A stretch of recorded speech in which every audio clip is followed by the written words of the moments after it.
Polícia Federal prende 19 pessoas em 3 estados. A Operação Círculo Vicioso tem como objetivo combater as fraudes de licitação na Companhia Docas do Estado de São Paulo. Em Minas Gerais, mutirão carcerário aponta que 1/3 dos presos aguardam julgamento.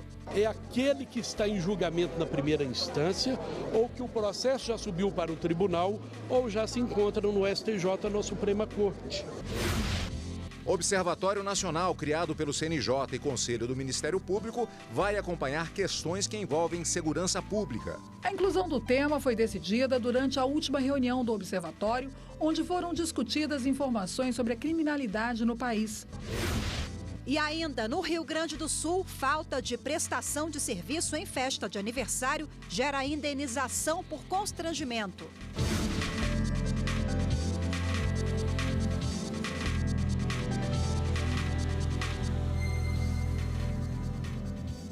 Olá, boa tarde. Boa tarde. A Polícia Federal cumpre desde cedo 45 mandados em operação contra fraudes de licitação na Codesp, a Companhia Docas do Estado de São Paulo.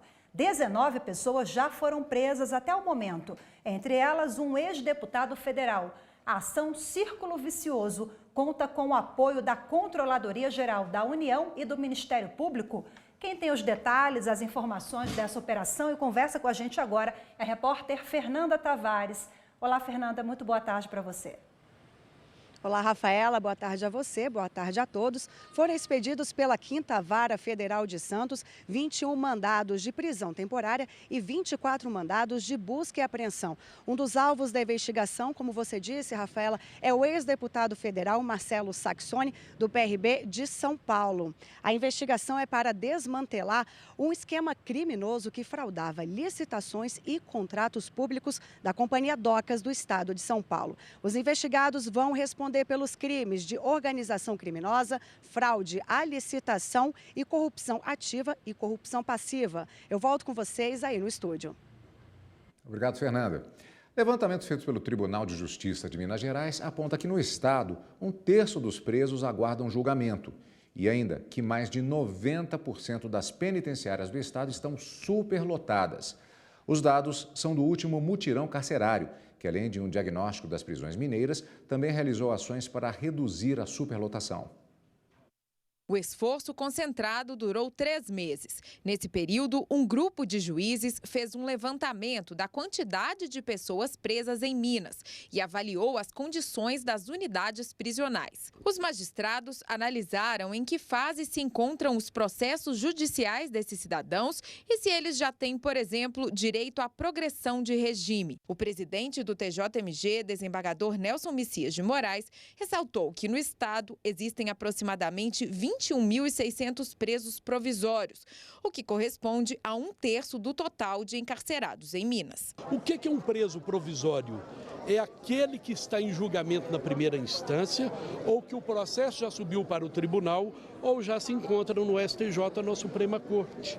No mutirão, também foram realizadas ações para tentar diminuir a superlotação nos presídios e garantir o cumprimento dos direitos dos presos. Uma das medidas foi a expansão das audiências de custódia a todas as comarcas do estado. A monitoração eletrônica, que antes só estava presente em Belo Horizonte, foi estendida a outras regiões e o número de monitorados cresceu 21,57% no período.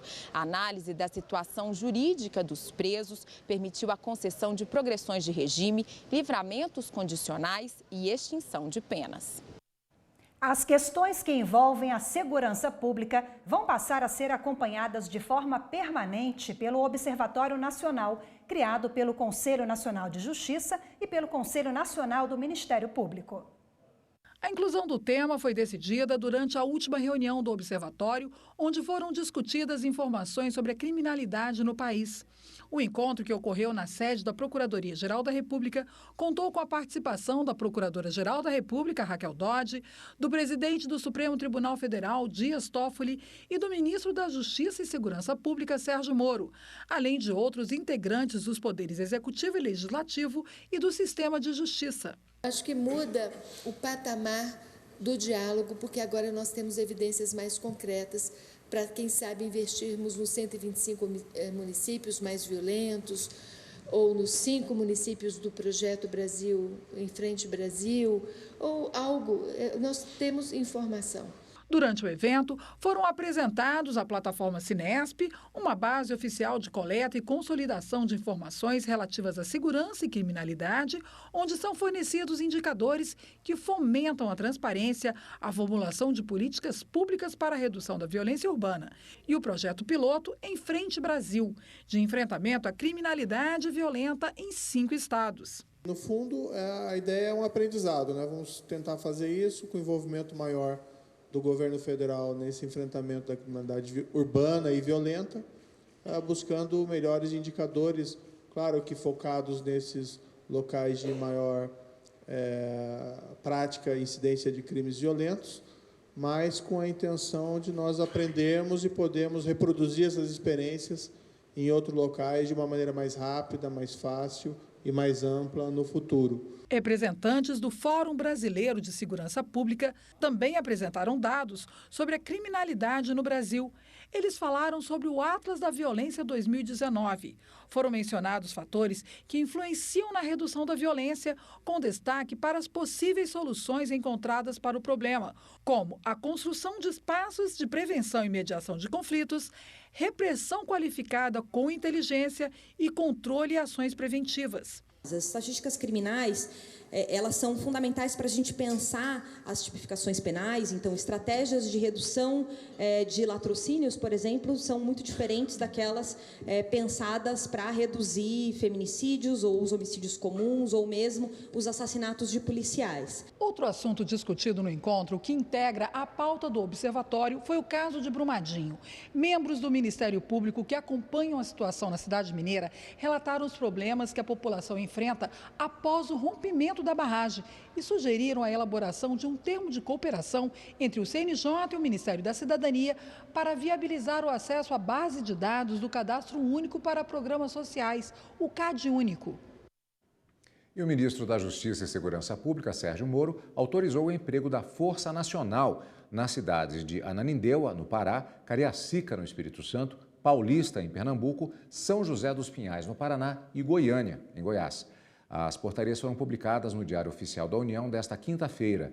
A Força Nacional de Segurança Pública atuará de forma integrada com as polícias federal, rodoviária federal, civil e militar no enfrentamento da criminalidade.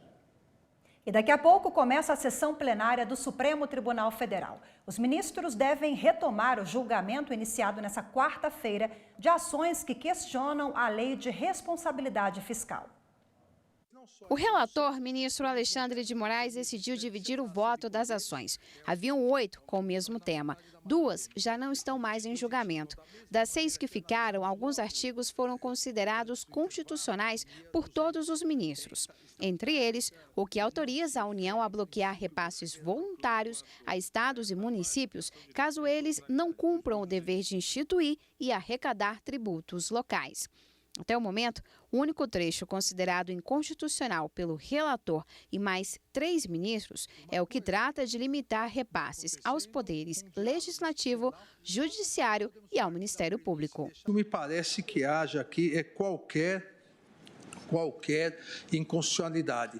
São normas de saneamento das contas públicas, são normas de regularidade fiscal. Se na fase pré-orçamentária não se admite quaisquer cortes unilaterais por parte do Executivo, muito menos se poderá fazê-lo depois de completado esse ato complexo que exige a interveniência de 3 poderes, no caso, o Judiciário, o Executivo e o Legislativo, para efetuar cortes unilaterais depois de aprovada a lei orçamentária. Os ministros Edson Fachin, Luiz Roberto Barroso, Gilmar Mendes e Marco Aurélio acompanharam nesse ponto a divergência apresentada pelo presidente do Supremo, ministro Dias Toffoli. Julgo parcialmente procedente para fixar a interpretação conforme, no sentido de que a limitação dos valores financeiros pelo Executivo, prevista no parágrafo 3º, se dará no limite do orçamento realizado no ente federativo respectivo e observada a exigência de desconto linear e uniforme da receita corrente líquida prevista na lei orçamentária, com a possibilidade de arrestos nas contas do ente federativo respectivo, no caso de desrespeito à regra do artigo 168 da Constituição Federal de 88, repasse até o dia 20 de cada mês. É uma lei intocável. De início, para mim, declaração de inconstitucionalidade de preceito que nela se contém pressupõe conflito evidente, claro, com a Constituição Federal. O que há de errado, em termos constitucionais, no parágrafo 3º do artigo 9º da lei em análise? A meu ver, nada. Com placar em 5-4, o julgamento desse trecho foi suspenso para aguardar os votos dos ministros Luiz Fux e Celso de Mello, que estavam ausentes. Ainda está pendente de análise outros dispositivos da lei, como o que trata da redução de jornada e salários de servidores públicos pelos estados que enfrentam dificuldades fiscais. E no próximo bloco, contratação de veículo para a festa de aniversário vai parar na Justiça. Quando chegou o veículo, não era o veículo que ela havia escolhido, né?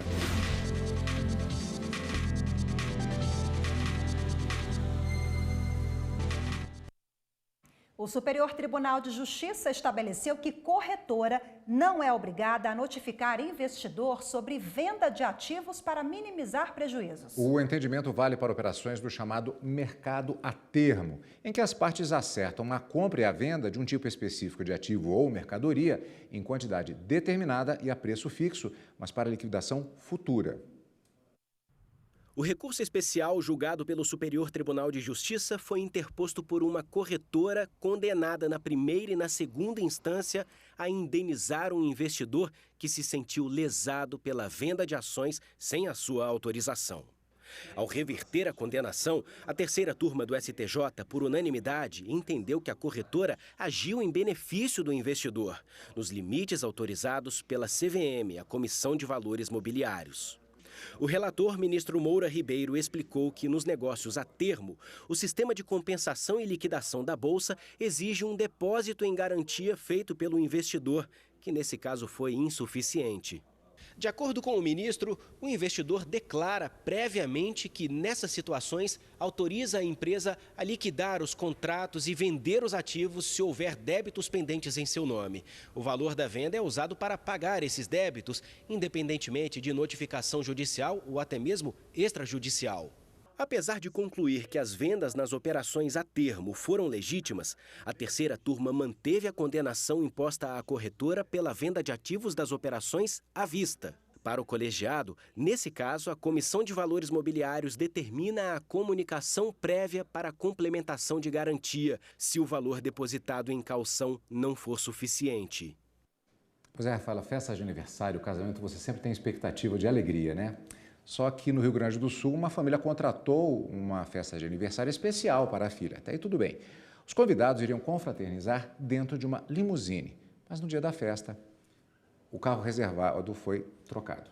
Resultado, o caso foi parar na Justiça. A boa notícia é que a família recebeu indenização não só pela falha na prestação do serviço, mas também pelo constrangimento diante dos convidados. De acordo com o advogado que atuou na causa, a família contratou um pacote que previa não só uma limusine com capacidade para 14 pessoas, mas também outros detalhes que deveriam tornar a festa da filha de 9 anos especial. Mas o desfecho foi uma grande decepção. Ela que fez a escolha do veículo, ela olhou todas, não, eu quero igual que as minhas amiguinhas tiveram no aniversário dela. Quando chegou o veículo, não era o veículo que ela havia escolhido, né? Aí ela falou, esse veículo não foi o que eu pedi, mãe. Mas, né, eles tentaram contornar a situação, colocaram as crianças. Quando entraram dentro do veículo, não havia nenhum alimento para as crianças lá. O valor pago à vista à locadora de veículos foi de R$ 2.160. Mas o que motivou a família a ingressar com o processo judicial foi o impacto negativo que a quebra de contrato por parte da empresa causou na filha que estava de aniversário. A menor, inclusive, ela falou que para ela a festa acabou não acontecendo. Ela ficou tão triste durante todo o evento, chorou e tudo mais, que para ela como se não tivesse comemorado o aniversário. A King Limousines foi condenada a pagar à autora o valor de R$ 1.080 pelos danos materiais e outros R$ 5.000 pelos danos morais. A empresa recorreu da decisão, mas a 4ª turma recursal cível dos juizados especiais do Estado manteve a condenação. A empresa argumentou que o motivo de apresentarem outro automóvel à cliente se deu em razão de uma pane no veículo contratado. No entanto, de acordo com a magistrada, as argumentações foram frágeis diante do contexto das provas apresentadas no processo. Porque o mero descumprimento contratual, em tese, não gera o dano subjetivo. Mas, no caso concreto, esse descumprimento ele gera um constrangimento, né, que transborda o mero dissabor, porque diante dos convidados, né, a criança se viu num evento de improviso que foi no local contratado e também na acomodação dos seus convidados no veículo. A magistrada ainda chamou a atenção para a forma como a empresa formulou o contrato. Porque ele deixa em aberto uma possibilidade de redefinição dos itens contratados e é exatamente essa interpretação que não é mais benéfica ao consumidor.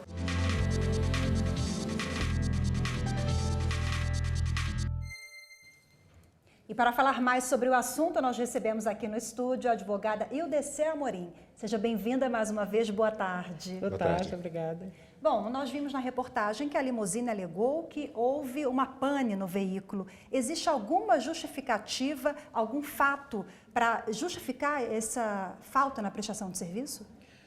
O único fato que poderia ser alegado pela empresa seria um fato como um terremoto, como um assalto. A limusine se deslocava no momento, foi tomado de assalto, o motorista foi sequestrado, coisas assim completamente imprevisíveis, um evento da natureza, uma coisa que realmente não se pudesse prever. Nesse caso de alegar pane, não, isso não se justifica, tanto que eles foram condenados, porque a pane é um evento previsível. Esse veículo ele tem que estar constantemente em manutenção, ele tem que estar sempre ok em todos os seus equipamentos e tudo tem que estar ok, porque é o veículo que é alugado. Quer dizer, na prestação de qualquer tipo de serviço, se é, como a senhora disse, um evento previsível e está dentro da minha iniciativa, isso é uma coisa. Se é algo que acontece de uma maneira totalmente fortuita, que foge à possibilidade de controle que eu tenho da minha prestação de serviço, aí o argumento não vale.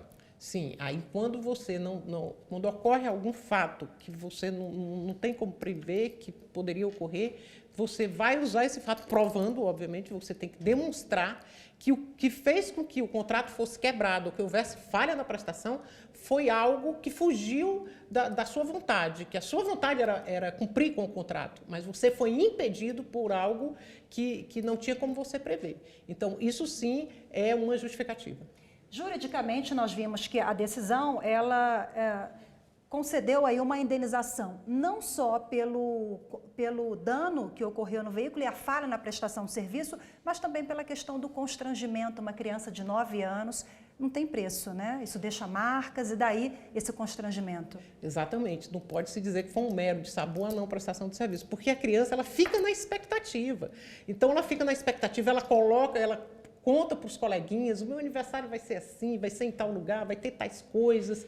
Então, ele fica na expectativa. No momento que essa expectativa é frustrada, até para um adulto é ruim, imagina para uma criança, que pode vir a sofrer bullying na escola. Os coleguinhas podem vir depois a dizer, você falou que teria tais coisas e não aconteceu nada daquilo.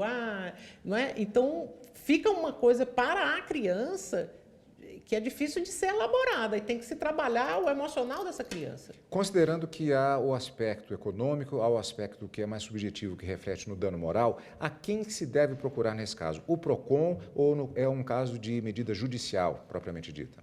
Os dois. O PROCON deve ter conhecimento de que essa empresa não respeita o consumidor. Então, deve se comunicar ao PROCON, fazer a denúncia, a representação ao PROCON e também a Justiça, porque o PROCON ele não tem o poder de determinar indenizações. Só o Poder Judiciário pode determinar as indenizações. Mas o PROCON, com certeza, multa essa empresa e essa empresa ela fica no rol das empresas que não respeitam o consumidor. Nós vimos na reportagem o caso da pane no veículo, mas infelizmente casos de falha de prestação de serviço têm se tornado cada vez mais comuns. No Rio de Janeiro, recentemente, um caso de uma empresa que faliu e aí a formatura não foi realizada, as pessoas com festa, vestido, enfim, nesse caso, a empresa faliu, como é que fica a questão? Há um bloqueio de recursos dessa empresa para eventual pagamento de indenização? Os procedimentos devem ser o mesmo, tanto se fazer a reclamação no PROCON, como na Justiça. E a Justiça, então, ela vai buscar os meios de ressarcir esses danos causados a esses consumidores. Às vezes, ocorre até da desconstituição da pessoa jurídica para que atinja os bens das pessoas físicas, dos sócios. Então, todo esse procedimento no judiciário é para se buscar a indenização, tanto do dano material como do dano moral. Então, o que é importante o consumidor ter em mente? Denunciar.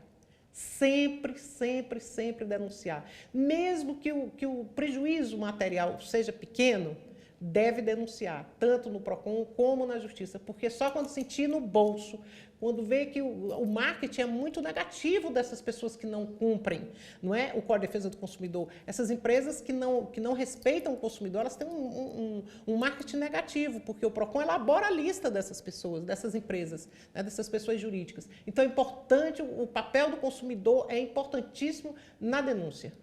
Muito obrigada pela participação mais uma vez e com essa dica a gente encerra a entrevista. Boa tarde. Boa tarde, doutor. Obrigado mais uma vez. Eu que agradeço.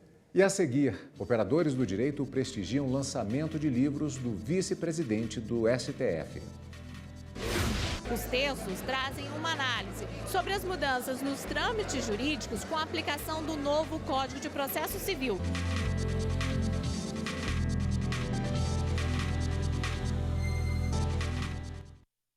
O Tribunal Superior Eleitoral manteve por unanimidade na sessão de hoje a cassação do mandato do prefeito de Ceará Mirim, no Rio Grande do Norte, Marconi Antônio Praxedes Barreto, por abuso de poder econômico. De acordo com o processo, a fim de obter apoio eleitoral, o candidato à época teria custeado durante o período eleitoral obras de dragagem e abertura de canais em trecho de um rio que percorre alguns povoados do município. A Corte determinou ainda a notificação imediata da decisão ao Tribunal Regional Eleitoral do Rio Grande do Norte para que se realizem novas eleições. O vice-presidente do Supremo Tribunal Federal, ministro Luiz Fux, lançou em Brasília 4 livros sobre direito processual civil. O evento foi em Brasília e aberto ao público. Os 4 livros são Processo Civil e Análise Econômica, Processo Civil Contemporâneo, Teoria Geral do Processo Civil e Mandado de Segurança. Todas as obras são de autoria do vice-presidente do Supremo Tribunal Federal, ministro Luiz Fux. Os textos trazem uma análise sobre as mudanças nos trâmites jurídicos com a aplicação do novo Código de Processo Civil, que entrou em vigor em março de 2016. A ideia é trazer uma visão panorâmica do novo Código através dessas obras, algumas específicas, mas já adaptadas ao novo Código de Processo Civil. E são obras escritas para estudantes, advogados e todos aqueles que militam na justiça de primeira instância e nos tribunais. O livro Processo Civil e Análise Econômica também contou com a participação do juiz Bruno Bodardi, que destacou as facilidades na execução dos processos com as novas regras. O novo código traz alguns mecanismos que tiveram um impacto bastante relevante, como, por exemplo, a introdução dos honorários recursais. Então, traz-se ali uma consequência financeira para aquele sujeito que interpõe um recurso que ele sabe que não é um recurso viável. Para os ministros da Suprema Corte, as obras representam um estudo importante sobre o aprimoramento dos procedimentos jurídicos e os desafios que ainda devem ser enfrentados. Eu acho que nós ainda vamos ter que ter uma justiça processualmente mais simples e mais ágil. E esse código foi um passo relevante nessa direção. O aprimoramento é infindável. Saber é uma obra incompleta. E quando se lança um livro, a partir não só do cabedal de conhecimentos, como também da experiência, ganha a comunidade acadêmica como um todo. O ministro Fux, ele junta uma grande vivência profissional, uma grande vivência como magistrado desde a primeira instância, passando pelo Tribunal de Justiça do Rio de Janeiro, o STJ, agora no Supremo Tribunal Federal, com uma vivência acadêmica muito grande. E as obras dele refletem exatamente isso. Ou seja, a doutrina muito apurada, mas com aplicação prática. E mais uma obra importante para o meio jurídico foi lançada na noite dessa quarta-feira. O juiz português Paulo Pinto de Albuquerque apresentou na biblioteca do STF o livro Convenção sobre Direitos Humanos.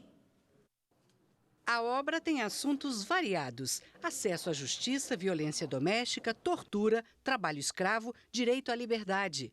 É uma seleção de opiniões do português Paulo Pinto de Albuquerque. Ele é juiz da Corte Europeia de Direitos Humanos, que fica em Estrasburgo, na França.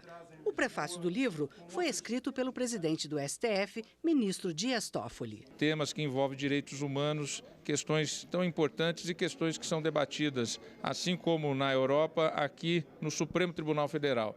E a partir daí estabelecemos um intercâmbio entre o Supremo Tribunal Federal e a Corte Europeia de Direitos Humanos para a defesa da democracia, das garantias e dos direitos individuais, que é a nossa função enquanto Corte Constitucional. O livro é dirigido a estudantes e profissionais do direito. O Brasil é o terceiro país onde a publicação foi lançada, depois da Itália e da Rússia. É de facto um tempo difícil para quem se dedica à área dos direitos humanos. A estes desafios, a Corte Europeia tem respondido cabalmente, competentemente, sempre do lado dos mais fracos, sempre do lado dos desamparados, sempre do lado daqueles que não têm voz nas sociedades europeias. E hoje a gente fica por aqui. Muito obrigada pela sua companhia e até amanhã. Fique agora com o programa Papo Cidadão. E daqui a pouco tem sessão plenária do Supremo Tribunal Federal. Acompanhe com a gente pelo direto do plenário. Espero você.